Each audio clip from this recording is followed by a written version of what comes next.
Welcome back everyone, Mariah Monetize here. In today's video, we got a lot of fun things to cover, a lot of very interesting things that have happened over the last few days. So I'm going to be covering Blockfi having to pay $100 million in penalties.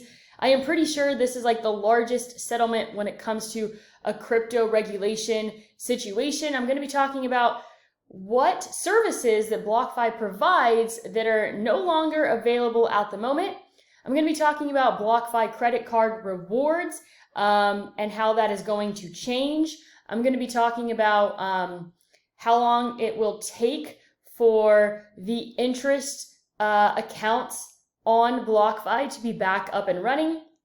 I'm going to be talking about how many US dollars I actually have. This is something that's very, very interesting. I just want to remind you, it's never financial advice. I always say that my risk tolerance level is not afraid to be homeless. And with my current portfolio, I feel comfortable. I'm able to sleep at night. It doesn't bring me anxiety at all. So we'll be sharing that with you today. You might find that pretty interesting. We're going to be also talking about Canada. Wow. If Bitcoin wasn't created at quite the right time, then I don't know what else to say about that. But what is happening in Canada is absolutely insane. And I am so grateful that Bitcoin exists. And if you are someone that will continue to hold large amounts of US dollars in the bank after what's happening in Canada, you've been warned. You have been warned. And then last but not least, we're going to do a Bitcoin price review. I'm going to be telling you whether I think the bottom is in, and if I've deployed any more US dollars into Bitcoin. So let's go ahead and get right into it. We're going to start with Blockfi, the story of them having to pay $100 million in penalties. So basically, the Blockfi interest account, they refer to it as a BIA. You'll continue to earn crypto interest, which will be deposited monthly. So basically, if you are someone that already has funds in the Blockfi interest account, those will stay there.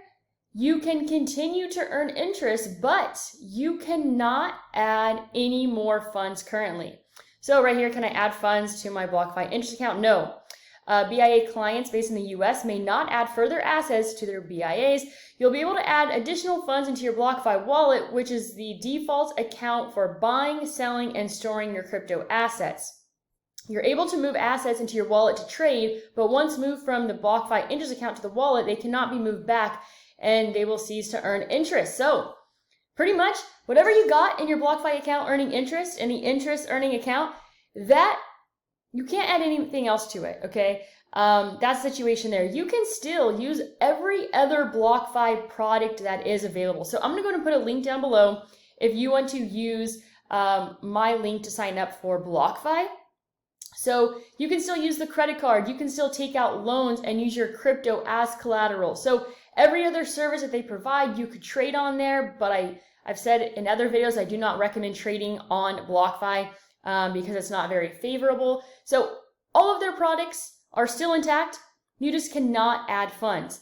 So you can basically see here. So the company agrees to attempt to bring its business into compliance with the Investment Company Act of 1940 within 60 days. So there is a possibility that within 60 days, the BIA will be back. But, you know, these things take such a long time. When it comes to dealing with governments, we know how slow they are when it comes to getting anything done. So I wouldn't be surprised if it takes more than 60 days. But what does this mean?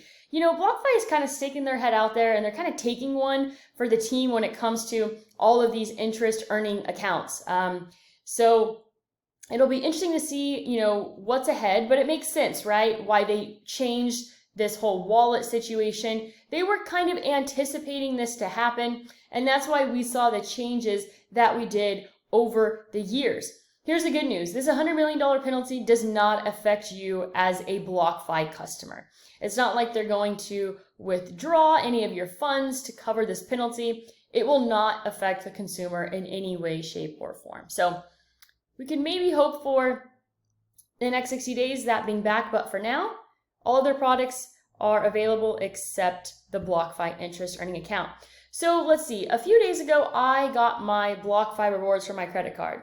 I actually love my my Blockfi credit card where I earn my rewards in Bitcoin. I think I've actually earned like about $1,000 in rewards already in free Bitcoin. So that's really exciting. So basically, as soon as I saw this, I was happy that they sent me an email. So I went in there, I viewed my rewards, and I transferred them over to my interest earning account. I'm glad I did it when I did, because if I would have waited until today, that would not have been possible. So it's not worth it to be adding funds to your account unless you want to use that as collateral to take out a loan. So I highly recommend the Blockfi credit card. It's actually one of like I would say it is my favorite product that they actually have. So you can go ahead and sign up for that down below. And in order to, what happens here is basically you have to transfer a minimum of $100. And that's just one way for you to support my channel. I think I get maybe like $25 or something. So thank you to the 233 people who have already used my link. I really, really appreciate it. So we went over, we think it could be 60 days when it comes to anything government related. I'm sure it's going to take a lot longer than that to get the interest earning accounts back up and running. But this is the good news. We have other options, right? We have Celsius, we have Nexo, and we have Vols, which I use all of those. So that's one of the good news of just having multiple accounts, spreading your risk amongst all of them, because you just never know what could happen at any time. We're still kind of in the wild west when it comes to cryptocurrency and regulation.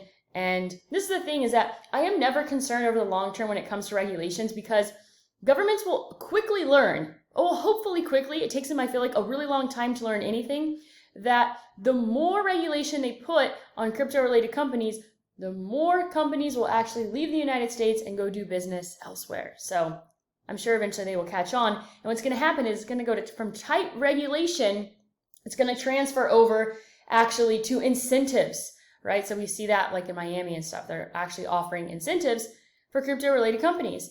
Okay, so how much money do I have in terms of US dollars? So I have about $2,500 only in US dollars. And that is simply because I have deployed all my funds in a cryptocurrency. Basically, I'm like, everything I have is either in cryptocurrency or in the value of the cars that I have for my car rental business. And so I feel comfortable that way, especially with all the news that's come out in Canada. I feel very comfortable with like 98% of my net worth in cryptocurrency. I sleep like an absolute baby at night. And especially after the inflation numbers that just came out a few days ago, what was it, 7.5%, which is probably underreported, okay? We know that, for example, car rentals used to be like $7 a day here in Puerto Rico, and some days it's like $250 for the day. So don't tell me the 7.5% thing when you take a weighted average of all the different things that we pay for on a daily basis. That's just a joke and a slap in the face and absolutely a lie. So after the numbers came out of inflation, I was like, yep, you know what? I go with my gut. I feel confident with the amount that I have in cryptocurrency. And this is the thing, my risk tolerance level is not afraid to be homeless. I really don't care if I lose everything. I'm not afraid to be homeless. Money doesn't like make me any happier. It just, I guess, makes my life somewhat easier. But I think I could be pretty much equivalently happy living in my car, living on the beach, showering at the park. Like, I'm not afraid to be in that position. That's why I'm willing to risk pretty much everything. And I have confidence in my ability to earn money. So it's like if I had to start at zero tomorrow, I'm really not afraid to do that, because you know what, honestly, I work hardest when my back's against the wall. It'd be kind of nice to be pushed into a corner with my back against the wall. So when it comes to Canada, wow, Canada says it will freeze the bank account of Freedom Convoy truckers who continue their anti-vaccine mandate blockades. Oh my goodness. This lady, I don't know who the heck she is, but I watched that video a few times and I could not believe what I was hearing. Okay, we cannot trust banks. We cannot trust governments.